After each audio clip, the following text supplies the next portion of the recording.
اس کے علاوہ یہ بھی بتا دیا کہ تم جو ہے تم میں اختلافات اتنے آ جائیں گے کہ 73 فرقے ہو جائیں گے، 72 کے 72 جہنم میں.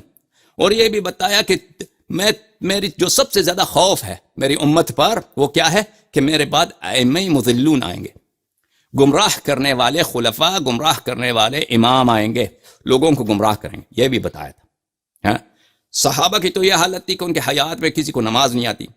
صحابہ کی یہ حالت ہے کہ ان کے حیات میں رسول اللہ صلی اللہ علیہ وسلم صحابہ نشا ہو جاتا ہے تو وہ کفار مکہ اور خدا جانتا ہے، جماعت عمریہ میری باتوں کو سنیں گے عزیز، وہ کہیں گے کہ یہ شیعہ مولوی جھوٹ بولتا ہے. اللہ جانتا ہے کہ یہ سب ان کے اپنی صحیح سند کے ساتھ ان کے کتب میں موجود ہے. صحابہ کی یہ حالت ہے کہ شراب پیتے ہیں، مسجد کے سامنے نشے ہو جاتے ہیں، رسول اللہ صلی اللہ علیہ وسلم آتے ہیں، لوگ شکایت کرتے ہیں کہ دیکھیں یہ آپ کا سسر کیا ہے، نشہ ہو گیا. آگے دیکھتے ہیں کہ یہ سسر نشہ ہو گیا. یہ شعر کہتا ہے کس کی شان میں؟ ہاں، وہ مشرکین کے سردار جو بدر میں مرے ہیں ان کی مرثیہ خوانی کر رہا ہے، ان کی شان میں شعر کہہ رہا. صحابہ کی یہ حالت ہے میرے عزیزوں کہ رسول اللہ صلی اللہ علیہ وآلہ وسلم غزوہ تبوک سے واپس آ رہے ہیں، فرماتے ہیں کہ یہ پانی کا چشمہ آ رہا ہے، یہاں پہ پانی پینے کے کوئی نہ جائے. یہ میرے کوئی سنتا ہی نہیں ہے، جب تک میں یہاں پہ اتر نہ جاؤں پانی نہ اٹھاؤں، کوئی نہ، سب جاتے ہیں. الٹا وہ چلو پانی پیاس لگی تھی. رسول اللہ صلی اللہ علیہ وآلہ وسلم کو قتل کرنے کی کوشش کرتے ہیں، قتل کرنے کی کوشش کرتے ہیں. نام بھی معلوم ہے کہ کون سے پہ، ٹھیک ہے نا. رسول اللہ صلی اللہ علیہ وآلہ وسلم بستر بیماری میں ان کو گالی دیتے ہیں کہ یہ جو ہیں کیا کر رہے ہیں، نستجیر باللہ نستجیر باللہ. اگر لازم نہ ہوتا، ضرورت نہ ہوتا تو میں نقل نہیں کرتا یہ اتنے سخت جو جملے ہیں حد کے رسول صلی اللہ علیہ وآلہ وسلم کے. پاکستان میں پرچے کرتے ہیں کس بات پر کہ جو یہ شخص رسول اللہ صلی اللہ علیہ وآلہ وسلم سے کوئی بے احترامی کرے تو اس کو کیا کہتے ہیں، بلاسفیمی ایکٹ ہے وہاں پہ، اس کو ارتداد کے طور پہ یا سب رسول صلی اللہ علیہ وآلہ وسلم پہ جیل جاتے ہیں. جیل میں کتنے سال رہتے ہیں، پھر آخر میں پھانسی بھی ہو جاتا ہے. تو سب سے پہلے پرچہ عمر پہ کاٹو، تم صحابہ پہ کاٹو. وہ بخاری کی حدیث تو بھول گئے عزیزہ. تو جب یہ حالت ہے کہ رسول اللہ صلی اللہ علیہ، نظریہ خلافت بتا رہا ہوں، حالت مسلمانوں کی کیا ہے عزیزو. رسول صلی اللہ علیہ وسلم کو پتہ ہے کہ میں دنیا سے جانے والا ہوں. رسول صلی اللہ علیہ وسلم کو پتہ ہے کہ میرے بعد امت میں شدید اختلافات آئیں گے، کوئی کفر کی حد تک کہ اکثر امت کافر ہو جائیں گے، صحابہ جہنمی بن جائیں گے. رسول صلی اللہ علیہ وسلم کو پتہ ہے کہ ان کے بعد جو خلفاء آئیں گے وہ خلفاء شیطان ان سے بہتر ہوں گے، یعنی یہ بھی پتہ ہے. اور رسول صلی اللہ علیہ وآلہ وسلم کو یہ بھی پتہ ہے کہ اختلافات کا اساس مسئلہ امامت، مسئلہ خلافت پر ہے، مسئلہ امامت، مسئلہ خلافت پر ہے. اس کے علاوہ میرے عزیز قرآن بھی جمع نہیں. حالت یہ ہے کہ قرآن رسول صلی اللہ علیہ وسلم دنیا سے چلے گئے، یہ بھی حکم نہیں دیا کہ قرآن جمع کرو. قرآن بھی متفرق، کہیں کسی کاغذ پہ لکھا ہے، کہیں پتے پہ لکھا ہے، کہیں درخت پہ لکھا ہے، کہیں ہڈی پہ لکھا ہے. کوئی ایسے قرآن کے آیات ہیں کہ کوئی لکھا ہی بھی نہیں ہے، ٹھیک ہے نا. حدیث تو تدوین ہی نہیں ہے، سنت تو مدون ہی نہیں ہے. اور بس اتنا فرمایا ہے کہ مجھ پہ جھوٹ نہ باندھو، مجھ پہ جھوٹی احادیث نہ بنایا کرو. اور یہ بھی بتایا کہ میری حدیث تم نہ لکھا کرو. اس حالت میں وہ چلے گئے، بس بتایا بھی نہیں کہ کیا کرو. تم اپنا صحیح نظریہ خلافت و امامت تو بتاؤ نا. تمہارا اصل تو نظریہ امامت و خلافت تو یہی ہے کہ امت کا انہوں نے بالکل نہ صرف یہ اللہ کا رسول، یہ اللہ رسول کا کام نہیں، یہ اللہ کا بھی کام ہے. یہ سب باتیں جو میں نے کہا ہے یہ صرف یہ نہیں کہ صرف رسول اللہ صلی اللہ علیہ وسلم کو پتہ ہے، اللہ کو اس سے بہتر پتہ ہے.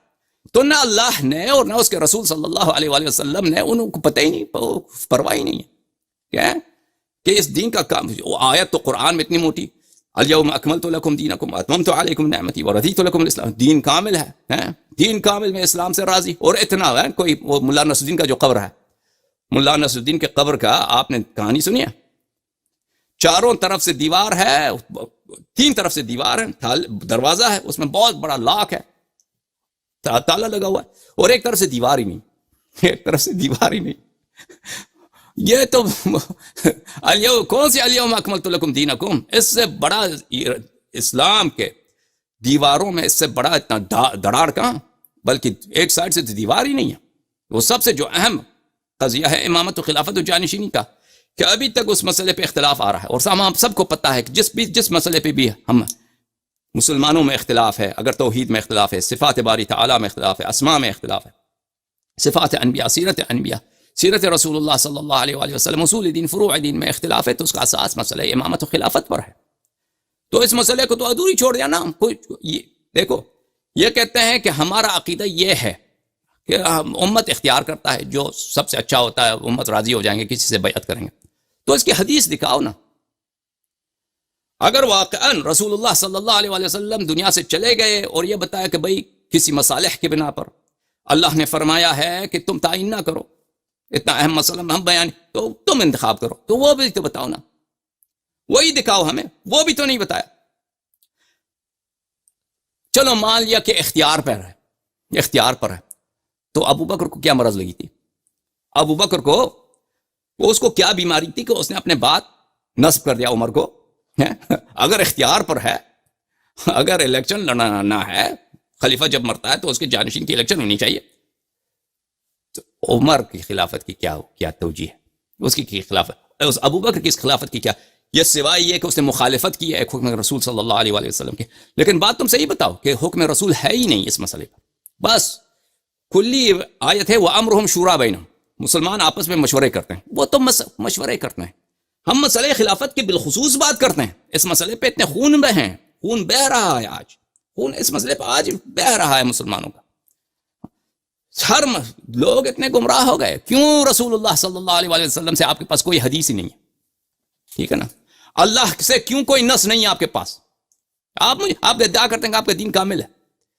دین کامل ہے، اتنا بڑا درار، اتنا بڑا نقص جو سب سے اہم ہے، جس کی وجہ سے امت ضلالت 72 فرقے جہنمی بن جائیں گے. فرمایا کہ میں دجال سے زیادہ جس بات کی مجھے خوف ہے ائمۃ المضلون کا. رسول اللہ صلی اللہ علیہ وسلم کی صحیح حدیث مسند احمد میں کہ سب سے زیادہ جو مجھے خوف ہے وہ کیا ہے؟ آپ لوگوں پر، اپنی امت پر، اس بات پر ہے کہ میرے بعد جو امام آئیں گے وہ گمراہ کریں گے. دجال سے بھی زیادہ. دجال بہت سارے لوگوں کو کافر بنا دے گا بھائی. دجال جب آئے گا، دجال ملعون جب آئے گا، الوہیت کا ادعا کرے گا، خدا ہونے کا ادعا کرے گا، خالق و رازق ہونے کا ادعا کرے گا. بہت سارے لوگ اس کی پوجا کریں گے آخر الزمان میں. اور رسول اللہ صلی اللہ علیہ وآلہ وسلم کی حدیث ہے کہ جتنے نبی گزرے ہیں انہوں نے اللہ تعالیٰ سے دجال کے شر سے پناہ مانگی ہے. اتنا بڑا شر ہے، لیکن دجال سے بھی بڑا. اللہ اکبر. جو اس امت کے جو خلفاء ہیں، یہ تو حدیث صحیح ہے میرے عزیزو. اب یہ لوگ کہیں گے، آپ جماعت عمریہ کا کوئی آدمی دیکھ رہا ہوگا تو وہ کہے گا کہ بھئی یہ شیعہ مولوی جھوٹ کہہ رہا ہے. پہلی بات ہے کہ میں مولوی نہیں ہوں. دوسری بات یہ ہے کہ میں سب باتیں دکھا چکا ہوں اور دکھا بھی دوں گا. آپ ذرا حوصلہ کریں. ٹھیک ہے عزیزو؟ تو اللہ کے رسول صلی اللہ علیہ وسلم پر 12 منافقین نے حملہ کیا صحابہ میں سے. صحیح مسلم کی حدیث 70-35، جس میں سے 8 کے دوبیلا پھوڑا نکلے گا. ٹھیک ہے، تو کیا آپ ان 12 منافقین کے نام جانتے ہیں؟ ابھی ہمارا تقریر ہوا تھا اسی مسئلے پر. اگر آپ اس کو دیکھ لیجئے، ابھی 5-6 دن ابھی جو میرے سپیچ ہے نا، ابھی میرے یوٹیوب چینل پہ، اس سے 6-7 پہلے والی سپیچ، اس میں یہ ہے صحابہ کرام اور قتل نبی رب الانام. اس میں اگر آپ دیکھ لیں تو اس میں میں نے لکھا تھا کیا عقبہ کے منصوبے میں ابو بکر عمر عثمان بھی شامل تھے. تو اس میں میری تحقیق ہے صرف آپ لوگوں کی کتب سے، آپ لوگوں کی کتب سے ہے کہ وہاں پہ ہم نے دکھا دیا ہے کہ بہت ساری روایات تھیں آپ کے کتب میں. اس کی شہادت ابن حزم دیتا ہے کہ اس میں ابو بکر عمر عثمان شامل تھے.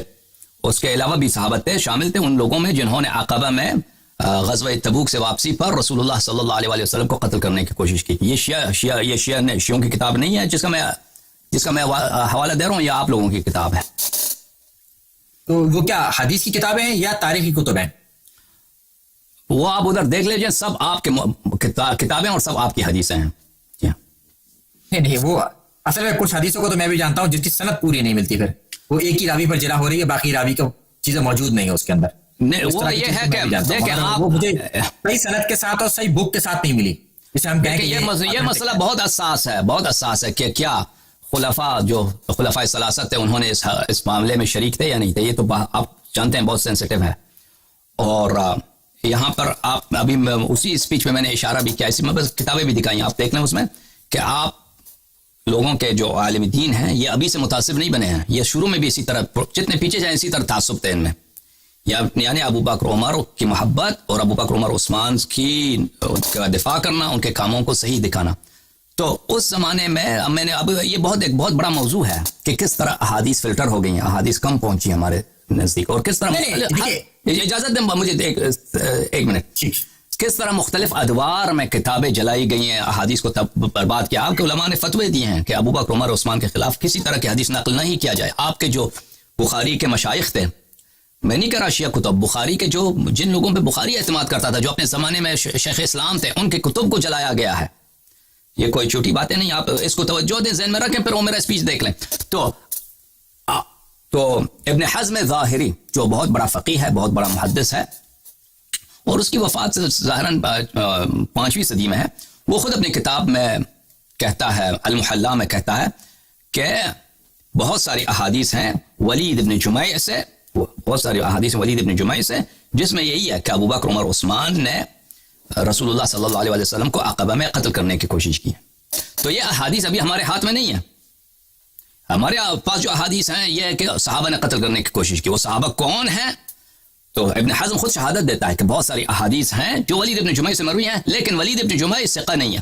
لیکن وہ کیوں ثقہ نہیں ہے؟ کیوں کہتا ہے؟ کیونکہ اس نے یہ احادیث نقل کی ہیں، وجہ بھی بتاتا ہے. تو لیکن ولید ابن جمیع ثقہ ہے، اور وہ رجال مسلم میں سے ہے، مسلم میں اس کی روایات موجود ہیں.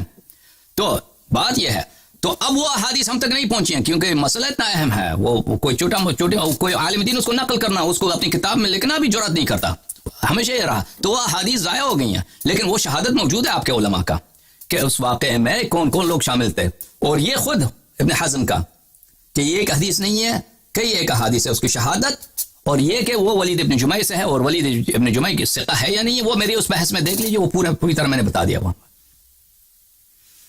اچھا، اب ہم چلتے ہیں اس کے آگے، چونکہ اس میں بات کلیئر نہیں ہو پا رہی نا، اب ہمیں وہ بات آگے دیکھنی پڑے گی. آپ اب یہ بتا پائیں گے کیا اس میں آپ نے کتنی حدیثوں کا ریفرنس دیا جو صحیح سند کے ساتھ تھی؟ کچھ آپ تھوڑا بہت ایک آئیڈیا دیں اس حوالے سے اس مسئلے پر کہ صحابہ نے قتل کرنے کی جو کوشش کیا، ان لوگوں کے نام نہیں، یہ تو قتل کرنے کی تو کوشش کی، یہ تو سب کو پتا ہے، جو صحیح مسلم کی حدیث ہے، صحیح بالکل اوتھینٹک ہے کہ 12 منافق تھے. ٹھیک ہے، صحابہ میں ہی تھے وہ.